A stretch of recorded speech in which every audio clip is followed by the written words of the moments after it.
வணக்கம். தாய்நாடு செய்திகளுடன் நான் நிரோஷன். யாழ்ப்பாணத்திலிருந்து நாடாளுமன்றத்திற்கு மக்களால் தேர்ந்தெடுக்கப்படும் நாடாளுமன்ற உறுப்பினர்களின் கடந்த கால நடவடிக்கைகளை நாம் பார்த்திருக்கிறோம்.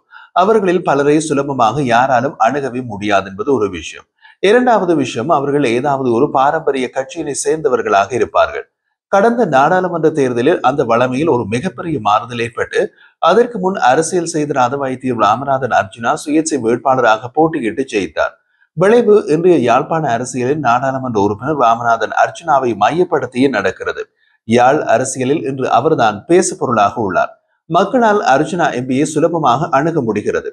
அவரிடம் கூறும் பிரச்சனைகள் நாடாளுமன்றம் போகிறது. அதன் மூலம் அகில இலங்கைக்கும் தெரிய வருகிறது. நாடாளுமன்ற உறுப்பினர் என்பவர் குறித்த மாவட்டத்திற்குரிய ஒரு மக்கள் பிரதிநிதியாக அவர்களால் நேரடியாக தேர்வு செய்யப்படும் ஒருவர்.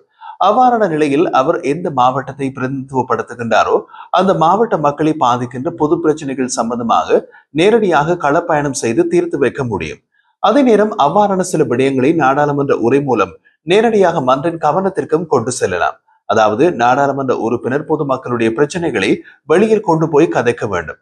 பொதுமக்கள் பாதிக்கப்பட்டால் அதை எப்படி சரி செய்வது என்பதை பற்றி கவனத்தில் கொள்ள வேண்டும். இது ஒரு நாடாளுமன்ற உறுப்பினருடைய கடமை. ஆனால் தமிழ் அரசியல்வாதிகளை பொறுத்த மட்டில் அவர்களுக்கென்றே தனிப்பட்ட அலுவலகம் அல்லது கட்சி அலுவலகங்கள் பிரதேச மட்டங்களில் காணப்படுகின்ற போதிலும் பொதுமக்கள் தங்கள் பிரச்சனைகளை தீர்த்து வைக்கும்படி முறையிடுகின்ற போதிலும் அதற்கான சரியான தீர்வுகள் வழங்கப்படும் அல்லது அந்த விடயம் நாடாளுமன்றத்திற்கு கொண்டு செல்லப்படும் சந்தர்ப்பங்கள் மிக மிக குறைவு. பல சந்தர்ப்பங்களில் நாடாளுமன்ற உறுப்பினரை கண்ணால் காண்பதே அரிதாக உள்ளது. இந்த நிலையில் நாடாளுமன்ற உறுப்பினர் ராமநாதன் அர்ச்சுனா பொதுமக்கள் தொடர்பாளர் அலுவலகம் இல்லாத போதிலும் மக்களுக்கான பல பிரச்சனைகளை தொடர்ச்சியாக கருத்தில் கொண்டு வந்தார். இப்போது அதில் ஒரு மாற்றம். தற்போது மக்கள் தங்கள் பொது பிரச்சனைகளை நேரடியாக தெரிவிக்கும் பொருட்டு தொடர்பாடல் அலுவலகம் ஒன்றை நாடாளுமன்ற உறுப்பினர் ராமநாதன் அர்ச்சுனா ஆரம்பித்துள்ளார். அது வரவேற்கத்தக்கது. இது தொடர்பாக அர்ச்சுனா பேசுகையில், நாம் இந்த காணொலியின் ஆரம்பத்தில் கூறியது போல பொதுமக்கள் பாதிப்படைகின்ற பொது பிரச்சனைகள் அவர்களின் பிரதிநிதி என்ற முறையில் தீர்த்து வைக்க முடியும் என்று கூறுகிறார்.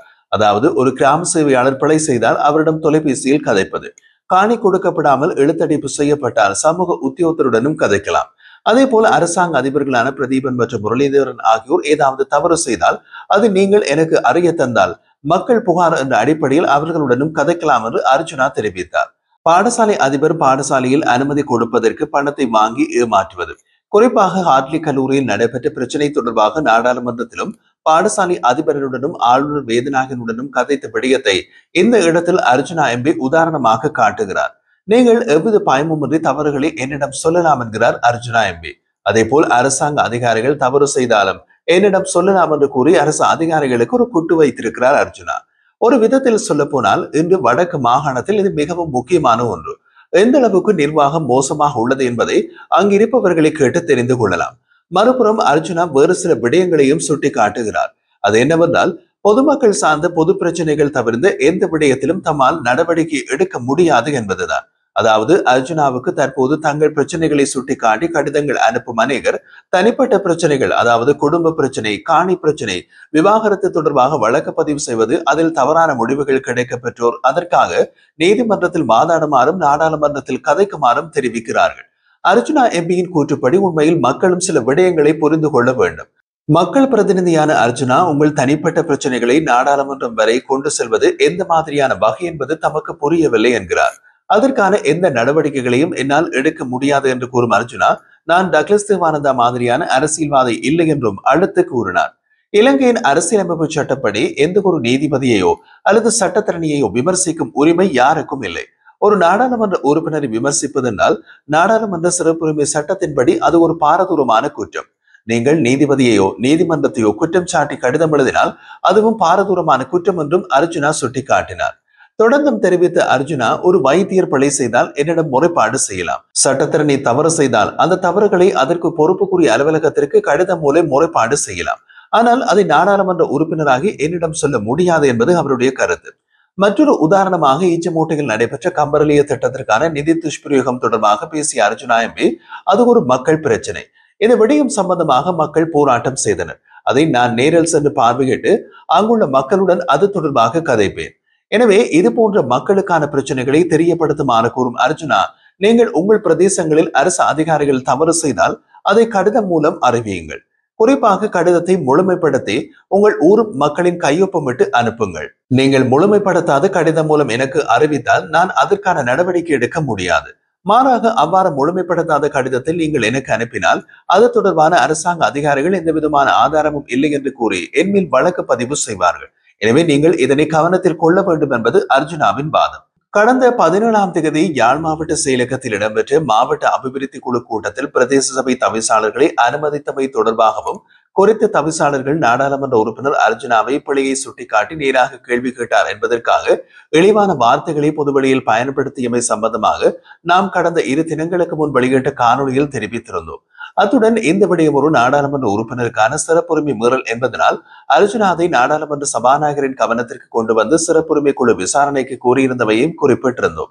ஆனால் பிரச்சனை எங்கு ஆரம்பித்தது என்றால் மாகாண சபை அதிகாரத்திற்கு இயங்கும் பிரதேச சபை, நகர சபை, மாநகர சபை போன்றவற்றங்களின் கழிவகற்றல் நிலைமைகள் தொடர்பான கேள்விகளை முன்வைத்த போது அர்ஜுனாவுக்கு எதிரான கீழ்த்தரமான வார்த்தைகளை பயன்படுத்தி தவிசாளர்கள் வாக்குவாதத்தில் ஈடுபட்டனர்.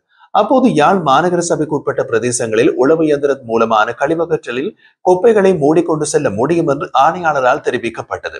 ஏனைய தவிசாளர்களும் சரியான முறையில் கழிவகற்றல் இடம்பெறுகிறது அல்லது இனிமேல் இடம்பெறும் என்பது போல் பேசியிருந்தாலும் அந்த நிலைமை இன்றளவிலும் மாறியிருக்கவில்லை என்பதை நாடாளுமன்ற உறுப்பினர் அர்ஜுனாவால் வெளிச்சம் போட்டு காட்டப்பட்டது. அதன்படி நல்லூர் பிரதேச சபைக்கு உட்பட்ட குறித்த ஒரு பிரதேசத்திலும் நல்லூர் சுகாதார வைத்திய அதிகாரி பணிமனை அண்மித்த பகுதியிலும் இவ்வாறான கழிவுகள் தொடர்ந்தும் கொட்டப்பட்டு வருகின்றன தொடர்பில் வெளிப்படுத்தியுள்ள அர்ஜுனா சம்பந்தப்பட்ட அதிகாரிகளிடம் நேரடியாகவே கேள்வி எழுப்பியுள்ளார். குறிப்பாக இதற்கு வீதி அபிவிருத்தி அதிகார சபை பதில் சொல்ல வேண்டும், பொது சுகாதார பணிமனை பதில் சொல்ல வேண்டும், நல்லூர் பிரதேச சபை தவிசாளர் பதில் சொல்ல வேண்டும். ஆனால் தவிசாளர் ஒருங்கிணைப்பு குழு கூட்டத்திற்கு வர முடியாது என்ற பட்சத்தில் இதற்குரிய பதிலடியை உள்ளூராட்சி ஆணையாளரிடம் அடுத்து வர இருக்கும் மாவட்ட ஒருங்கிணைப்பு குழு கூட்டத்தில் கேள்வி எழுப்பப்படும் என்றும் அர்ஜுனா எச்சரிக்கை விடுத்துள்ளார். இலங்கை அரசியலமைப்பில் உள்ள அதிகார பகிர்வு நடைமுறைக்கு வர வேண்டும் என இணைந்த வடக்கு கிழக்கு மாகாணத்தின் முன்னாள் முதலமைச்சர் வரதராஜ பெருமாள் வலியுறுத்தியுள்ளார். வெளிநாட்டு ஊடகம் ஒன்றுக்கு வழங்கிய செவியிலேயே அவர் இந்த கருத்தினை வெளியிட்டார். இலங்கையில் தமிழர் அரசியல் கட்சிகள் பெரும்பாலும் மத்திய மற்றும் மாகாண நிர்வாகங்களுக்கு இடையில் அதிகார பகிர்வை வலியுறுத்தி வருகின்றன. இது குறித்து வடக்கு பகுதி மற்றும் கிழக்கு பகுதியை சேர்ந்த பல முக்கிய தமிழ் அரசியல் பிரமுகர்களை சந்தித்து கலந்துரையாடியதாகவும் அவர் தெரிவித்திருந்தார். தமிழர்களின் நீண்டகால அரசியல் பிரச்சினைக்கு நீடித்த மற்றும் நியாயமான தீர்வை எட்டுவதற்காக தமிழ் அரசியல் கட்சிகள் இந்தியாவுடனான தங்களது ஒத்துழைப்பை மேலும் பலப்படுத்த வேண்டிய அவசியம் இருப்பதாகவும் அவர் கூறினார். இந்தியாவின் ஆதரவை பெறும் விதத்தில் இரு நாட்டு உறவுகளை சரியான வழியில் முன்னெடுப்பது அவசியம் என்றும் தெரிவித்திருந்தார். மேலும் இந்தியாவில் முகாம்களில் தங்கியிருக்கும் இலங்கை சிறாய்ப்புகளான தமிழ் அகதிகள் தொடர்பாகவும் சரியான நடவடிக்கைகள் மேற்கொள்ளப்பட வேண்டும் என்று அவர் தெரிவித்திருக்கிறார். அவர்களது இலங்கைக்கான விரும்பி திரும்பிய பயணத்தினை எளிதாக்க தற்போதைய கட்டுப்பாடுகளை தளர்த்த அரசாங்கம் முன்வர வேண்டும் என்பதையும் கேட்டுக்கொண்டார். இலங்கையில் வடக்கு கிழக்கு ஒருங்கிணைந்த மாகாண சபை கலைக்கப்பட்டபின் இந்திய அமைதிப்படையின் உதவியோடு இந்தியா சென்ற முன்னாள் முதல்வர் வரதராஜ பெருமாள் இப்போதும் இந்திய அனுசரணை மற்றும் பாதுகாப்புடன் இந்தியாவில் தங்கியிருக்கிறார் என்பது குறிப்பிடத்தக்கது.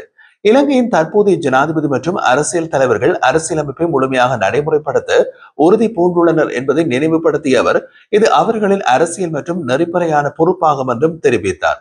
அதிகார பகிர்வு என்றால் அது நாட்டை தற்செயலாக பிரிக்கும்படி அல்ல, மாறாக பலத்த மற்றும் இணைந்த இலங்கையை உருவாக்குவதும் ஒரு ஜனநாயக வழிமுறையாகவே இருக்க வேண்டும் என்றும் வரதராஜ பெருமாள் கூறினார்.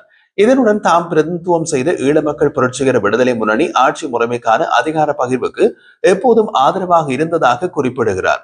ஆனால் புலிகள் என்பது தமிழர்களுக்கு உண்மையான அரசியல் தீர்வுக்கு போராடாத இயக்கமாகவே இருந்தது என்றும் அவர் கடுமையாக விமர்சித்தார்.